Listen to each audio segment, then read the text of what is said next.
If you want to unlink your Pinterest account from Facebook, follow these simple steps to ensure that your accounts are no longer connected. Step 1. Log into Pinterest. Open your web browser or the Pinterest app and log into your Pinterest account using your credentials.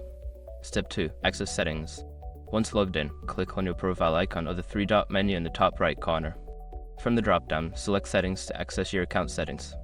Step 3. Navigate to Account Settings. In the Settings menu, look for the section labeled Account Settings. This is where you can manage your linked accounts and other preferences. Step 4. Find linked accounts. Scroll down to the Social Accounts or Linked Accounts section. Here, you will see the accounts that are currently linked to your Pinterest profile, including Facebook. Step 5. Unlink Facebook. Next to the Facebook option, click on the Unlink or Disconnect button. Confirm your choice if prompted, and your Pinterest account will be successfully unlinked from Facebook. Now your Pinterest account is no longer connected to Facebook, allowing you to manage them separately.